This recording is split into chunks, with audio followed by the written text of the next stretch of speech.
sitting in a blind or a tree stand is a therapy that is very hard to explain. Nobody else can give it to me. Scott Nikkei is a retired Marine who served in Afghanistan.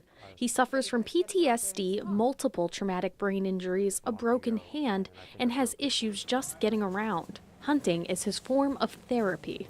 It's hunt camp. There's still camaraderie in it, but it's also something different when every one of you has been in the military. Nikkei's able to do what he loves, harvest deer, because of leek hunting and mountain preserve. I spent an entire day with the organization in Oswayo, Pennsylvania, learning how hunting heals our wounded veterans. To go out and to be on a hunt with other veterans, that's the bottom line. That's the experience. It's an early start to the day. There's morning prayer and a big breakfast. Then it's time for the veterans to gear up. I need a vest. Where's the vest at? Dressed in camo and neon orange, the veterans are ready to go. They're each allowed to shoot one doe with their muzzle loaders. Vehicles are loaded. I'm assigned with Nikkei and a leek guide, Ken Martin. He's a Vietnam War veteran. We hop in the car and drive to private land where we'll hunt, spotting deer before we even get to the blind. There's 2 more right there. I've never hunted before, so I'm not sure what to expect. Whispers between the vets tell me I should be quiet too. We're good to go here anytime, Scott. Once 7 a.m. hits, Nikkei's allowed to shoot. Martin just has to give the okay.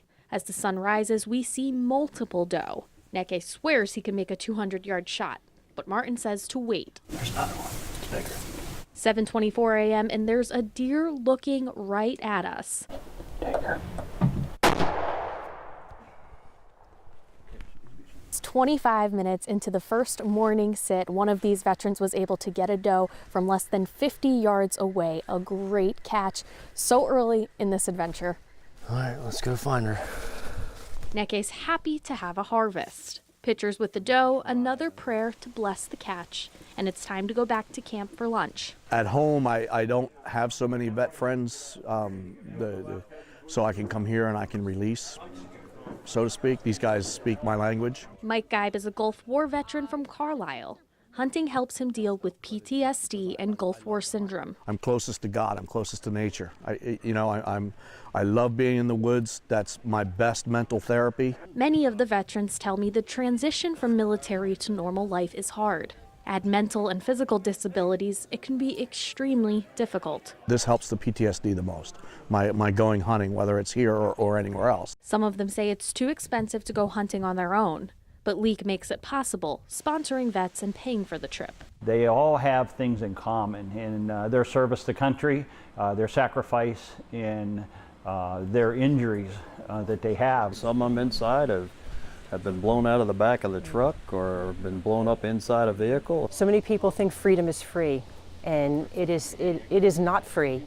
And if you came to Leak, you would see the scars that our soldiers carry. Nikkei says each time he hunts, his battle scars begin to disappear. For some people that deal with the anxiety of being constantly hyper vigilant and having that constant process of fear, people are able to let that down a little bit. And to let it down a little bit is to gain a good step towards being able to let go of it. Many veterans at Leak tell me they'll never be normal. They say they have to find a new normal. Hunting and being surrounded by fellow warriors helps do that. With every laugh, story, and shot, recovery begins. In Oswayo, Potter County, Grace Griffithson, Fox 43 News.